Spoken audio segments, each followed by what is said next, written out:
Welcome back to our special broadcast on South African Airways and the loot that is going there, daylight robbery, with the intention, as we heard from our panelists, of privatizing the airline, shedding off a national asset for the benefit of a few.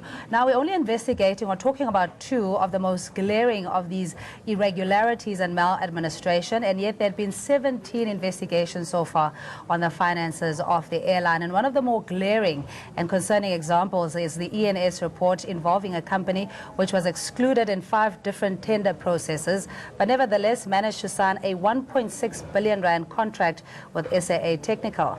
And we take a look with Stephanie, our colleague, on more shocking details on this particular arrangement. Thank you so much, Cindy and Edwin. We'll take a look now at AAR and that deal, the tender that was made. And there were some concerns regarding this contract. Firstly, ARR deals in airframe maintenance and integrated supply chain solutions. That is what they are known for. That is what they do. They signed a 5-year agreement with South African Airways Technical Limited. The 2 forensic reports question the legality of the AAR contract. The Ernst & Young said the contract based on potentially corrupt relationship between AAR and SAA representatives. Well, the board are legally obligated to report alleged criminal activity to the police. This was in regards to the ENS report. We'll take a look at Barry Parsons, SAAT board member, actually resigned because of clear hidden agenda in the AAR-SAA relationship. Both forensic reports ignored and the tender issued and awarded to AAR. The last thing we take a look at is the tender was awarded despite being identical to 4 others in which AAR was unsuccessful. It's back to you in studio. Thank you, Stephanie. We've seen throughout some of ANN7's exposés, supply chain management rules being flouted, tenders given out irregularly at best. And this particular one to the American company AAR simply reeks of corruption. And Cecilia, in your investigation, I'm sure you had goosebumps. You could not believe the extent of the rot that's going on there. Well, yes, every page, you know, as I read it, you know, I was horrified. I think that a lot of what is in that report has already emerged around the pilots and their preferential treatment. But there are so many other aspects that hadn't yet emerged, and this particular case that we're talking about had been flagged during an Ernst & Young report, and the company got the tender even though it had failed the tender process 5 times before. It brought on, in a kind of bizarre way, well, no, I suppose not bizarre, but it brought on an equity partner, and I don't know if that gave it the right kind of impetus to get the contract. But nevertheless, this is the one contract where they have said quite explicitly that it needs to be reported to the authorities. They've recommended that the board should, without fail and as quickly as possible, make sure that this contract is investigated. Yeah. What do we know about AAR, which is the American company or a leading supplier of aviation services, who after 5 unsuccessful bids were then given a couple of billion, almost 2 billion rand to service SAA? What do we know about them? Matthew? Oh, thank you. Anybody? Oh, anybody, that is fine. I'll go. Look, this is one company that was awarded this tender irregular, as we have said, and previously it was Air France. Now, the question that we asked when it was moved to AAR was, but on what basis it was transferred to AAR, the American company? And to our surprise again, and I know people will think that, look, Swatau is there to blame Kodan, but we strongly feel that he's the one who perpetuated. Why we are saying that? At the time this contract was signed, the board members of SAA were still 3. It was the chairperson, Dudu Mieni, the chairperson of SAA Technical, Ms. Quinana, and Mr. Dr. Mavumbu, if I just forget his surname. When this agreement was signed, it was signed in America, correctly so, by Ms. Quinana and the acting CEO of SAA, accompanied by the CFO and the procurement head, without the chairperson of the board, with no knowledge. But it was, and now it shows that even Treasury themselves, at the time was Kodan, gave them a go-ahead, because it says, in terms of the policy of SAA, anything that is less than 100 million rand the executive cannot approve without the shareholder, which is Treasury. Now, for them to sign that 1.4, it shows that Treasury, by Godani at that time, gave them a green light to sign. Now, yes. Was it something that was maybe for the interest of the most vulnerable in society, as we've seen in the social grants constitutional court matter, that AAR simply had to be granted this contract, otherwise something catastrophic would happen to the country? No. What is the rationale behind it? No. The whole signing of the particular contract occurred at a time when 3 individuals flew with a 4th individual who's not part of SAA during a tender process that was ongoing. As Matthew was saying, then the contract was signed, they then returned, cancelled the tender process. Eventually this will come out because I think it was MP Alf Lees was coming earlier on in the insert and speaking about he's requested the forensic reports from Treasury, and Treasury has yet not provided those reports. Those reports are going to come out. They'll lay things bare. They're forensic. So they check every little nook and cranny. And it's not just 2 reports, there's 4 of them that the board is currently sitting on and not wanting to act upon. Hence, Dudumien is being called disruptive. Because she's been disruptive in that she's asked that the board act on those reports with urgency. 2 of those reports were actually, final drafts were tabled on the 2nd of May this year. So I think we're sitting approximately about 60 days since they were finally submitted to the board. Now, as to why they have not acted on them, well, I don't know. But I suppose the details will come. We, the public, will know. So yes, in a sense, there was a big narrative when Dudumeni was the only one to pitch up at Parliament. And the narrative was the entire board is against her disruptive antics. Okay, let's agree with the disruptive antics. What are the disruptive antics? Is that she has said the board ought to act on those reports. But when this board was appointed, and she, the chair, was reappointed, Minister Godan had said, actually, the entire board of SAA should be changed. The only one who was retained happens to be Dudumeni, who now finds herself outside the committees that actually run and rule SAA. So who's really disruptive? Adil, in this situation then, it means that if nothing changes, and the changes only occur at board level, we will always have dysfunctional boards. Yeah. Look, the SSA's dysfunctionality and the dysfunctional board was systematically designed that way. You cannot have a board that does not have power, a chairperson that cannot make decisions, as well as a board that is ineffective in terms of making resolutions that should be followed up by management and exco within SAA and expect change to happen. Decisions are clearly not made within SAA. There's 2 offices here which I see in terms of what is currently revealing itself here is you have an office in Miami which completely runs the show within SAA's operation as well as key decision making. You have an office in South Africa which is in Pretoria, which is in Treasury, that decides on what should happen within the operations of SAA. Then you have another office which is in Campton Park, which is the SAA's headquarters, which is just a superficial operation center. So from a transformed RSA point of view, if you recall last year we went over to Campton Park and engaged with the previous then board and engaged with the new incoming board, which at that point there was a lot of hostility with regards to uncovering the current issues happening. We went with a complaint that said there's only 2% black procurement. Now we understand what that 2% black procurement comes from, where the 98% goes out and is made up in terms of decision making overseas. So it explains clearly why there's such a dysfunctionality. But the incapacity of the board to follow up on laying of criminal charges, making sure that they can follow up on the forensic reports that have already been given. 17 forensic reports, totaling to 91 million have been wasted. Here you have a 24 billion organization that has been looted, that has been systematically raped, that has been systematically reduced to an incompetent company that must effectively be sold off. What does that tell you? We have one of the biggest corruption entity and smuggling of cash out of South Africa and stealing of resources of South Africa so that people can benefit and can enrich themselves. And this is something that should not just be seen as a small thing. If you recall, Parliament took decisive decisions against the Nkandla matter. Nkandla was the biggest so-called known corruption scheme which we actually had of, where there was undue benefits which were actually laid upon the president. Now we are seeing a 24 billion money being circulated among key role players within a small company as SAA. What does that tell you within the ranks of who is benefiting within the schemes that have been perpetuated? Mr.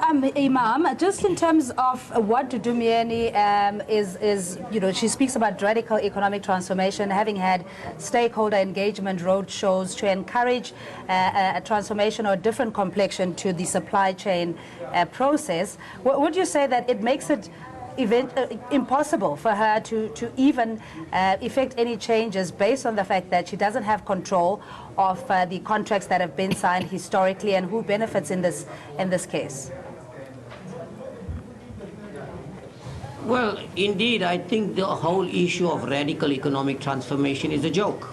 Yeah. Because we talk about radical economic transformation, and here you can see that South African Airways is controlled by an office in America, or it's controlled by Treasury. And who gets the contracts? Not the small businessmen, not the SMEs, so they're not applying any principles in terms of that to try and transform the economy. Really, there is no plan and intention to do that.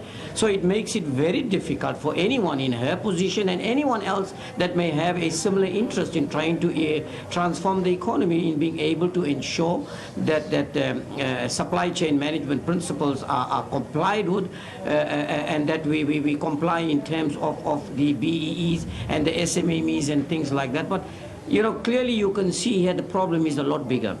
Clearly it seems, you can see clearly here that South African Airways, the board itself is not in control. They have very little or no power in being able to deal with the matter.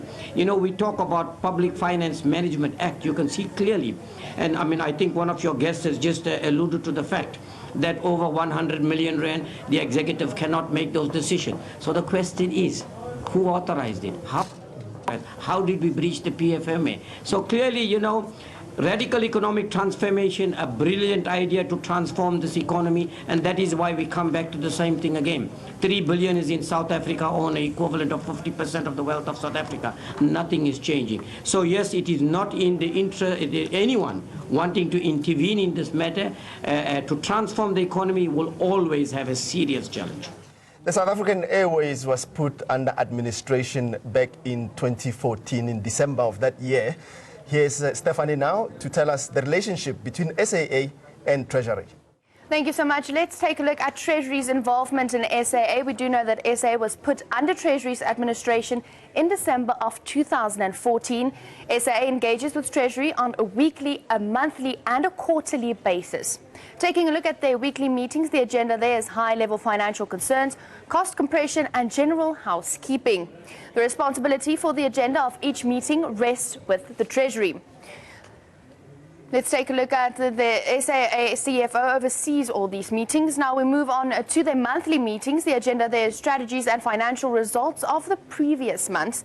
We also take a look at how Treasury is allowed to implement a high-level mitigation as soon as any problem areas are identified. This is attended by the higher levels of management. Now, taking a look at their quarterly meetings, the agenda there is reports entailing SAA's financial performance. Reports provided to the National Treasury and the Minister. The Treasury reviews the reports and questions SAA's management. Well, that is Treasury's involvement in SAA. It's back to you in studio.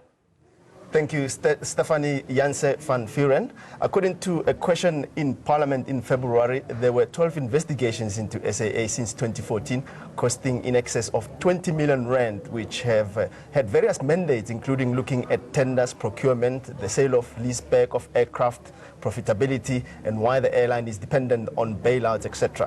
What is the status of this report?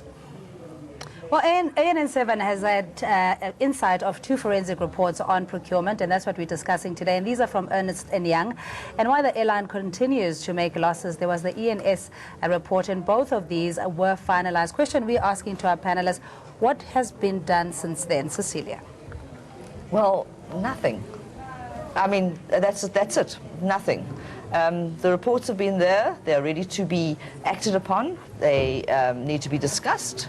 There are the reports that I've read have got very practical solutions to save money just by simply ensuring your accounting practices are up to date and things like that can bring huge savings. But they've done nothing. The fear that they have in one of these, and I think it's quite important, that many of the contracts, I think out of the 52% of the contracts that they were shown in this ENS report, only were non-compliant with both supply chain management policy and PFMA.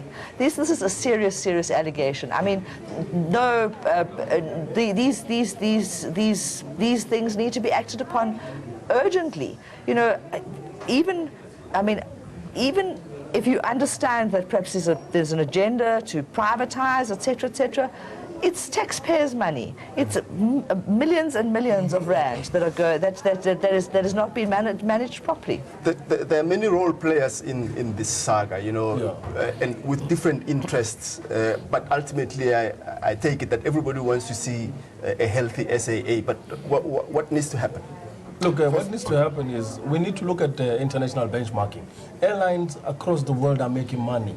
It's SAA suffering. How come is it suffering? We already know the issues internally, but taking it forward in terms of making it successful, we cannot as a country afford to lose a national carrier, first of all, to start off with. We cannot afford to lose a company that has been built on the strength, on the sweat, on the capital of South Africa, sell it off as if it is just something that you're releasing off a balance sheet, which is an impediment to growth of a country. No, we need SAA as a flagship national operator and an international operator and take it back to its original days of performance as well as accurate management and ensuring that. But at the current circumstances, as the way things are sitting, it makes it almost impossible. We are talking radical economic transformation. How are we going to ever transform our economy when everything within our economy is completely alienated from us? It's sold off, it's privatized, it's owned by foreign operators, and the white monopoly capital practices and tendencies continues to take control of our economy. So there is no way we are going to allow for the selling of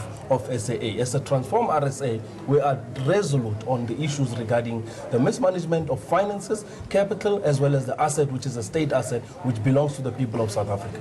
Chris, you wanted to come in here? Yes, I think also just to add that the people that are responsible, we have identified that obviously the board is responsible.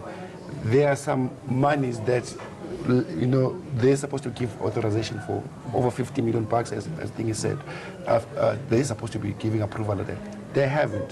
There's a lot of other contracts that have been signed where we as SACA saw those reports. I'm sure everybody has seen those reports, amounting to close to 1.8 billion. Somebody has to be responsible. Now, what do we do? What we're supposed to do now is, as SACA is doing, open up criminal charges against these people, because they cannot just be let go. You cannot say to them, you know, leave. It's okay. You're not performing. Just go. Over $1 billion is gone. It's okay. Go home. No, they have to be legally held responsible. That's where we start, and then moving forward. Then. I think just also to simplify for the benefit of our viewers, where the money is going every single day is the fact that SAA doesn't even have its own spare parts or inventory. All of that was sold off, and then another opportunity was created for AAR, an American aviation company, to essentially sell spare parts. Well, if you look at the whole SAA, report, is that how it works? It shows all those irregularities. For instance, the simulator, they recommend ENS that SAA should have bought the simulator instead of leasing it, because they can benefit from software upgrades later on. They don't have to pay excess amounts It's another classical case of rent seeking. You have people within SAA who are deliberately milking the airline, who are making obscene amounts of profits and money. And some of them happen to be known politicians. These are not known names. I mean, you have Braid, you have Macquarie's, you have the likes of the Bidfest, who are operators of some of the airlines, you have the likes of the big, companies in South Africa that are making money out of these things. And then you have these multinationals that are doing all sorts of contracts. Why do we have to have an SAA in South Africa sell off its its planes and then lease it back from somebody else? It doesn't make sense. I mean, the airline should have its own fleet of flights, of airplanes so that it is used on its balance sheet as part of an asset rather than something that they have to continuously keep paying towards. Yeah, Mr. Imam, sorry, Edwin. Just looking at Bain and Company, they were the previous contractor or consultants to SAA when Coleman Andrews was the CEO. He was the president of Bain and Company, conflict of interest noted there, and then was subsequently also awarded another contract to merge SAA and SA Express at a tune of 10 million rand. How can this happen with all the oversight committees we have in Parliament? Well, you know, let me start off by making this point, that we will oppose any attempt to privatize South African Airways. That you can be rest assured that we in Parliament will oppose that. We are not in agreement to that, so those who have those intentions of wanting to do that, we will not give up, I can assure you that. Now, again, it comes back to exactly the same thing. Where does Treasury fit in? Where does the Public Finance Management Act fit in? How do they allow these things? How do they allow these conflicts of interest? How do they allow contracts to the tune of such large amounts to be entered into without following the correct processes and procedures? Why did they allow it? Because even before SAA was put under administration, it was still Treasury's responsibility. It is the baby of Treasury, who should have seen that the Management Act has been complied with. So clearly, you know, I think what is very, very important we must remember here, did we want to find a solution to the problem? Do we want South African Airways to be a successful entity or not? That is the point. I think that's the fundamental point we need to look at. And clearly it all points to one direction, that let's fail South African Airways, irrespective of what processes and procedures fall, even though we will breach every Public Finance Management Act rules and regulations, as long as we can achieve what? And that is to privatize South African Airways. That is what it is all about. Now, when the former Minister Pravin Gordhan indicated that they were in talks to try and merge the both South African Express, and that he also went on to talk about bringing in private funders. And some of us had actually opposed it and said it was totally unnecessary. But remember, when you're in a position of strength, you will ignore all the suggestions and recommendations by anybody if you have made up your mind this is exactly what you have wanted. And this is what we can see clearly that is happening here. So, you know, in a nutshell, it would appear that the division that exists in SA in terms of its management and from Treasury, clearly there's a conflict of interest, and that conflict of interest is to try and privatize South African Airways. So there's no intention whatsoever to find a solution, because let's come back to one very, very important point. Why is it understood that as long as it belongs to the state, it will not make profit, but the moment we convert it to private, it will make money? And I think your previous guests have also mentioned, all over the world, the smallest countries and the airlines are all making money. South African Airways is the only one that's not making money.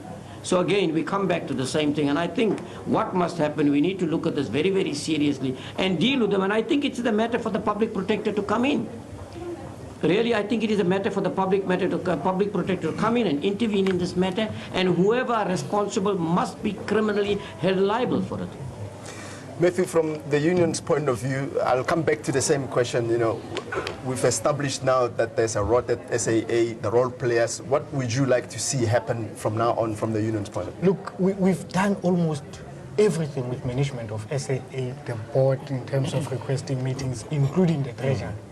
We did not get any joy. Now, that on its own shows that there's no interest in listening to what workers are saying, because at the end of the day, we know that the workers will suffer the most because there will be retrenchment that is coming in. Over and above, SATA even went to the offices of Public Protector. I think it was around about February. We lost a case with the Public Protector to make sure that they go and investigate thoroughly these allegations and make sure that they understand why the board of SAA, including management, don't implement these cost-saving measures that have been recommended by these forensic audits that were done. All right, we're going to have to leave it there. This is, of course, the prelude to much more to come. At the moment, we're looking at two glaring maladministration, wasteful expenditure, and irregularities when it comes to contracts at our national carrier. Our panelists be having consensus that this is a greater conspiracy to privatize the national asset. And we heard from the National Freedom Party saying they will do everything they can to oppose this move because it cannot be that a national asset sits in private hands. But we'll continue with our investigation, and thanks again for joining us on our special broadcast. Cheers.